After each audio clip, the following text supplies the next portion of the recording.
the property was vacant, and eventually all those 122 buildings were demolished, and the city eventually took ownership of the property, and they still own it to this day.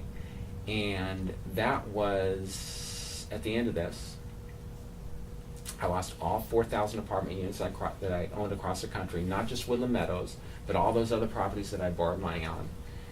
And I was the last person to move out of Woodland Meadows. I left, and I moved into another apartment building that I still owned, but it was in foreclosure, so I knew at least I had a place to stay temporarily while I looked back and tried to see what I could do. And despite losing everything, there was still one thing that I owned that I still had, which was my formula, the focus, determination, optimism, and hard work. And I thought,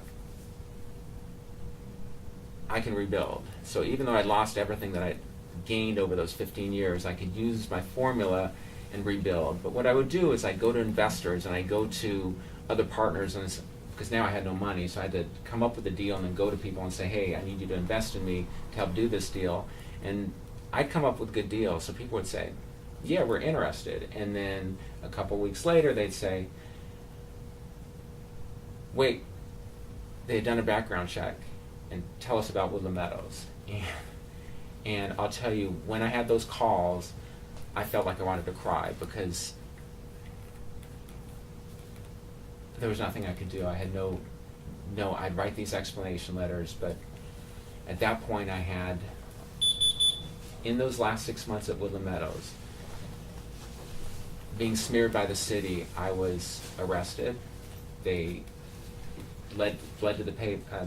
They spread news to the paper that I was under criminal investigation, that they were planning felony charges, all of which were untrue.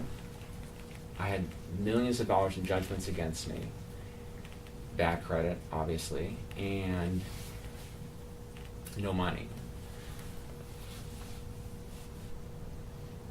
And as I discovered, talking to new partners and new investors, that at that point, no one wanted to do business with a loser, which is what apparently I was branded by my background checks. So eventually, I started the company which I mentioned earlier, American Homeowner Preservation, and that was started very humbly, and it's grown over the years. But still, I'm haunted by what happened at Woodland Meadows. It comes up repeatedly. But my solution to that was to write this book, which tells everything. So instead of someone going through the process and then saying, hey, everything looks good with Newberry, and then a few weeks later saying, oh, wait, what's all this?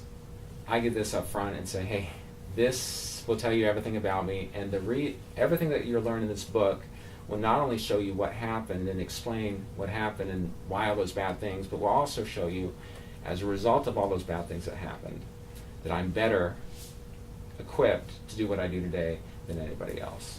And that's my story. So that is how I lost $26 million. And I'll tell you, the formula to losing $26 million was no different than how I made that $26 million. That formula is focus, determination, optimism, and hard work. And maybe the inability to recognize that at sometimes that isn't enough. Any questions? I was wondering if you are thinking about writing anything else. That wasn't a planned question. I am. In fact, I have a book coming out in a couple of months. It's called Debt Cleanse, and this is a how-to book. It's Debt Cleanse, how to settle your unaffordable debts at pennies on the dollar or not pay them at all. And again, this is something I can write based on my experience, and it tells you step by step, if you have a mortgage, if you have a credit card, if you have a car loan, if you have a payday loan, student loan, whatever you have that you can't afford to pay, step by step, this is how you gain leverage against your creditor and enables you to settle that loan at a big discount or just never pay it at all. So I want to thank CityLit hosting this event, and so I want to appreciate your hospitality. I encourage you to support the store and also support the store. If you haven't bought the book, I encourage you to buy the book. And I'll sign it too if you haven't had have it signed. Hopefully that'll make it more valuable one day. That's right. It's signed first edition? Are you kidding me? Yeah. There you go.